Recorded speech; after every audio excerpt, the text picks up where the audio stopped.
Hi friends, welcome to என் சமையல் உலகம். இன்றைக்கி நம்ம சேனலில் ரொம்பவே யூஸ்ஃபுல்லான பூ வீடியோ தாங்க பார்க்க போகிறோம். வீடியோ ஃபுல்லாக ஸ்கிப் பண்ணாமல் பாருங்கள். உங்களுக்கு பிடிச்சிருந்துச்சுன்னா லைக் பண்ணுங்கள். நம்ம சேனல் இன்னும் சப்ஸ்கிரைப் பண்ணாமல் பார்த்துருந்தீங்கன்னா சப்ஸ்கிரைப் பண்ணிவிட்டு பக்கத்துக்கு பெல் ஐக்கானே கிளிக் பண்ணிக்கிங்க. இப்போ வாங்க வீடியோக்குள்ளே போகலாம். இன்றைக்கி மல்லிகைப்பூவை நல்லா நெருக்கமாக எப்படி கட்டலான்னு தாங்க பார்க்க போகிறோம். அதாவது இது வீட்டில் பூத்த அடுக்கு மல்லிகைப்பூங்க. அடுக்கு மல்லிகைப்பூவில் எப்போவுமே காம்பு வந்து கொஞ்சம் குட்டியாக தான் இருக்கும் மற்ற ஊசி மல்லிகைப்பூவை விட. இந்த மாதிரி மல்லிகைப்பூவெல்லாம் கட்டுறது ரொம்பவே கஷ்டங்க. நல்லா கட்டி பழனுக்கு மட்டும்தான் இந்த பூ வந்து நெருக்கமாக கட்ட வரும். இன்றைக்கி ஒரு சின்ன சின்ன டிப்ஸோட எப்படி நல்லா நெருக்கமாக கட்டலான்னு தாங்க பார்க்க போகிறோம். ஃபஸ்ட் டைம் பூ கட்டி பழகுறீங்க, கண்டிப்பாக இந்த பூவில் கட்டி பழகாதீங்க, கட்ட வராது. நூல் வந்து எப்போ போல் தண்ணியில் நினச்சி எடுத்துருக்கேங்க. உள்ள நூல் தான் நான் எப்பவுமே யூஸ் பண்ணுவேன். கொஞ்சமாக நூல் விட்டுட்டு மேலே ஒரு பூ வச்சுட்டு கீழே வைக்கிற பூவை வந்து முந்தின பூ அந்த மேலே இருக்கிற பூவோட மேலேயே காம்பு வர மாதிரி வச்சு கீழே சுற்றிக்கிங்க. அதேமாதிரி நூல் எடுக்கிறது இந்த 2 விரலில் இப்படி சுற்றி எடுத்துகிட்டு கட்டை விரலில் உள்ள நுழைச்சி இந்த மாதிரி முடிச்சு போடணும். இது நார்மலாக பூ கட்டுற மெத்தடே தாங்க. 2 விரலில் எடுத்து அந்த கட்டை விரலில் நுழைச்சி இப்படி மாட்டி விட்டு இழுக்கணும். அடுத்த பூ கட்டுறதுக்கு முன்னாடி அப்படி இந்த பூவை வந்து திருப்பிக்கணும். திருப்பிட்டு நீங்கள் கட்டும்போது கொஞ்சம் தள்ளி வச்சு கட்டினா கூட நல்லா உருண்டு நெருக்கமாக வருங்க.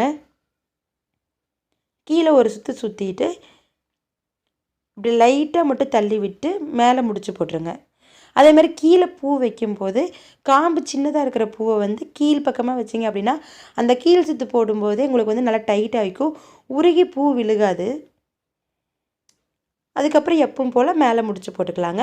ஒவ்வொரு பூ கட்டினதுக்கப்புறமும் பூவை அப்படியே திருப்பிடுங்க. திருப்பி நீங்கள் இந்த மாதிரி கட்டும்போது உங்களுக்கு வந்து லைட்டாக வந்து அந்த கேப் இருந்தால் கூட அது தெரியாமல் நல்லா உருண்டையாக பூ வருங்க. கொஞ்சம் கூட அந்த கேப்பே விரிஞ்சதுக்கப்புறம் சுத்தமாக தெரியாது.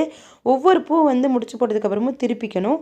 அதே மாதிரி மேல் பூவோட கீழ் பூ வந்து கொஞ்சம் குட்டி காம்பாக இருக்கிற பூவாக வந்து வச்சுக்கணும். அப்புறம் வந்து உங்களுக்கு வந்து உதிர்ந்து போகாமல் இருக்குங்க, கீழே விழுகாது. அதே மாதிரி இந்த பூவோட கீழே வந்து அந்த அரும்பு மாதிரி இருக்கும் இல்லையா, அது வந்து செடியில் உங்களுக்கு இருந்துச்சு அப்படின்னா அதை வேஸ்ட் பண்ணாமல் இந்த மாதிரி இடையில வச்சு கட்டுங்க. ரொம்ப ரொம்ப அழகாக இருக்குங்க கடைசியாக பார்க்கும்போது. அது மாதிரி பூ கட்டுறதுக்கு எப்போவுமே கருப்பு கலர் நூலோ இல்லை பிங்கோ அந்த மாதிரிலாம் யூஸ் பண்ணுறத விட பச்சை கலர் யூஸ் பண்ணிங்க அப்படின்னா அந்த பூவோட அழகே தனியாக தெரியுங்க. அவ்வளோ அழகாக இருக்கும் அந்த காம்போட கலருக்கும் அந்த பச்சை கலருக்கும். இப்போ நான் இதே மாதிரியே ஒவ்வொரு பூ கட்டினதுக்கப்புறமும் திருப்பி வச்சு கட்டிக்கிறேன். அதே மாதிரியே ஒரு 2 பூவுக்கு ஒரு தடவை இந்த அரும்பு வச்சு கட்டிக்கிறேங்க. பூவிலே வந்து அந்த அரும்போடு நீங்கள் பொறிச்சிருந்தீங்க அப்படின்னா அதை அப்படியே கட்டலாங்க, அது இன்னும் அழகாக இருக்கும். அப்படி இல்லைன்னா கூட செடியில் வந்து தனியாக இருக்குதுனாலும் அதை பொறிச்சிட்டு வந்து இடையில வச்சு கட்டினீங்க அப்படின்னா ரொம்ப ரொம்ப அழகாக இருக்குங்க. இதே மாதிரி இப்போ நான் ஃபுல் பூவை கட்டிட்டேன்.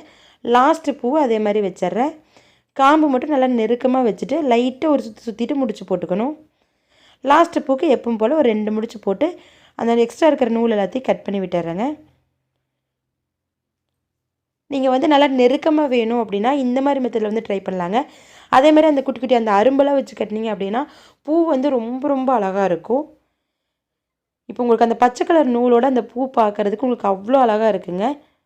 நல்ல நெருக்கமாகவும் வந்திருக்கு. இந்த பூ வந்து விரிஞ்சுது அப்படின்னா இன்னும் ரொம்ப ரொம்ப அழகாக இருக்குங்க. ஒரு துளி கூட கேப் இருக்காது. அப்படியே பூ கோர்த்த மாதிரி அவ்வளோ நெருக்கமாக வருங்க. பூ உங்களுக்கு நெருக்கமாக கட்ட வரலைன்னா இந்த மெத்தட் ட்ரை பண்ணி பாருங்கள் ஃப்ரெண்ட்ஸ். ரொம்ப ஈஸியாக கட்டலாம். இந்த வீடியோ உங்களுக்கு பிடிச்சிருந்துச்சுன்னா லைக் ஷேர் பண்ணிவிட்டு நம்ம சேனலை சப்ஸ்கிரைப் பண்ணிக்கிங்க. தேங்க்யூ.